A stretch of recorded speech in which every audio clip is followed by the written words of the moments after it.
So I started to catch up on horror movies I missed this year, and the first one is called The Plague, and it's directed by Charlie Pollinger, and it's a tense, unsettling coming-of-age psychological thriller about bullying and body horror, where it follows Ben, a 12-year-old newcomer at a 2003 water polo camp, who tries to fit in with a tight-knit pack led by the cruel Jake. The group's scapegoat is Eli, a boy with a grotesque, unexplained skin disorder nicknamed The Plague. Ben's tentative friendship with Eli escalates the boy's cruelty and forces him to choose between belonging and conscience, with the film unfolding almost entirely from Ben's perspective as social dynamics shift into physical and psychological violence. Setting and stakes are intimate but relentless, and the narrative keeps Eli's condition ambiguous to heighten dread. The Plague frames adolescence as a form of social disease. In this coming-of-age horror, reputation, shame, and the need to belong spread faster than any physical disease.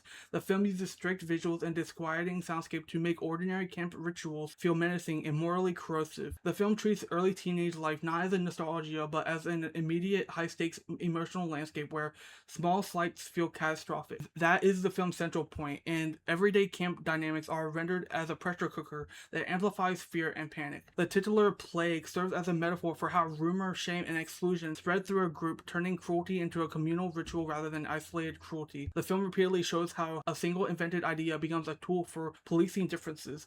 Ben, the new kid, embodies the moral ambiguity at the heart of the story. He hesitates, sometimes participates, and rationalizes his choices to survive socially. And the film refuses a clear redemption, emphasizing how complicity can be as corrosive as open cruelty. The camp setting exposes how boys learn dominance and vulnerability suppression through rituals that reward aggression and punish difference. The film interrogates how masculinity is performed and policed among peers. Adults are largely silent, and the only authority figure offers sympathy, but little help to de-escalate, highlighting how peer systems operate beyond adult correction and how isolation intensifies a child's suffering. Harsh, mundane visuals and immersive sound design place you inside the sensory intensity of being 12. Every whisper, glance, and splash is amplified into threat. This formal approach turns realism into psychological horror, and the film keeps you uncertain whether the danger is physical, psychological, or imagined, which deepens its allegorical power. The Plague functions on multiple symbolic levels: disease, puberty, desire, shame. The Plague reframes bullying and exclusion as systemic phenomena rather than isolated incidents, asking you to consider how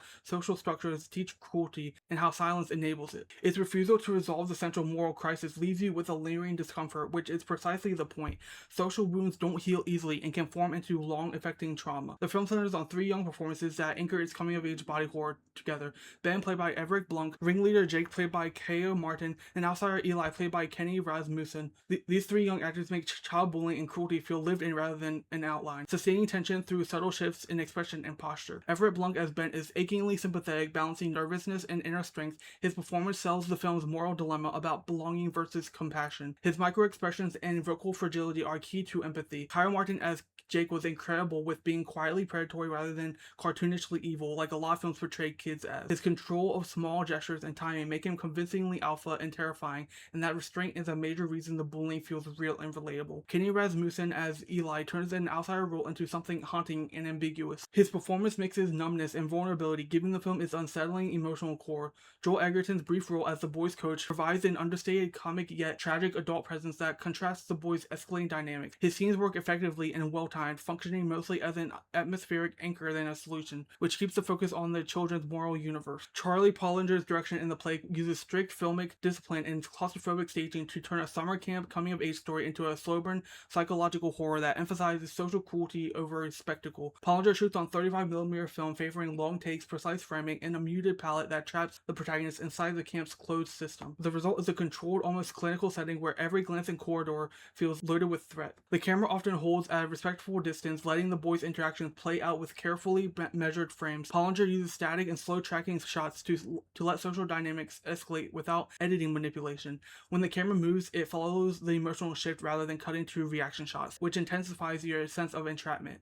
This restraint just makes the eventual physical and psychological unraveling feel earned and inevitable. The film's sound design and Johan Lennox's score work as psychological undercurrents rather than blatant signals. Sparse, disquieting music and amplified ambient textures heighten anxiety in ordinary moments like locker rooms, late-night dorms, and poolside rituals, so that silence becomes as menacing as noise. Pollinger evokes naturalistic, tightly controlled performances from this young cast, centering Everett Blunk's Ben as a character whose interior life is revealed through small physical choices rather than exposition. Pollinger's choices like film stock, measured camera work, sound design, and actor-focused blocking transforms a familiar coming-of-age premise into a study of social sexual violence. The direction keeps you uncomfortably close to the emotional stakes while refusing easy answers, making The Plague feel both intimate and formally assured. And I give The Plague a B plus, a 7 out of 10, and a 3.5 stars. This movie kind of gives off those same vibes as like Carrie, Lord of the Flies, movies like that. Maybe Yellow Jackets a bit, but like the social dynamics work a lot like that. Yeah, I really recommend this film if you haven't seen it yet. It came out earlier this year, I think in January.